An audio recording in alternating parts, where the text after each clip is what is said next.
Одлуката за доброволно опростување на 50% од долгот на Грција во износ од 100 милиарди евра е официализирање на банкротот на оваа земја, смета министерот за финансии Зоран Ставрески. Со одлуката за отпис на долгот на Грција во износ од преку 50%, практично се официализира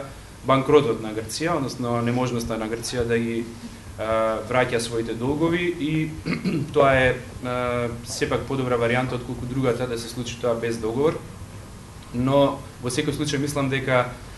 тешко дека ќе представува конечно решение на ситуацијата и во Грција и во другите должнички земји, бидејќи сега се отвара прашањето што ќе се случи ако слична ситуација има во Италија, Шпанија, поголеми земји каде што инвеститорите нема да можат да го прифатат отписот на долг. И покрај отпишувањето на половина од долговите, Грција и во иднина ќе се соочува со сериозни проблеми, бидејќи нивото на нејзиниот државен долг и понатаму ќе биде премногу висок. Врз Македонија оваа одлука според Ставрески позитивно ќе се одрази и покрај тоа што таа во целост не е решение на проблемот. Буџетот е во завршна фаза и за неколку дена ќе биде ставен на седница на владата, а потоа ќе биде доставен и во собранието, соопшти министерот Ставрески.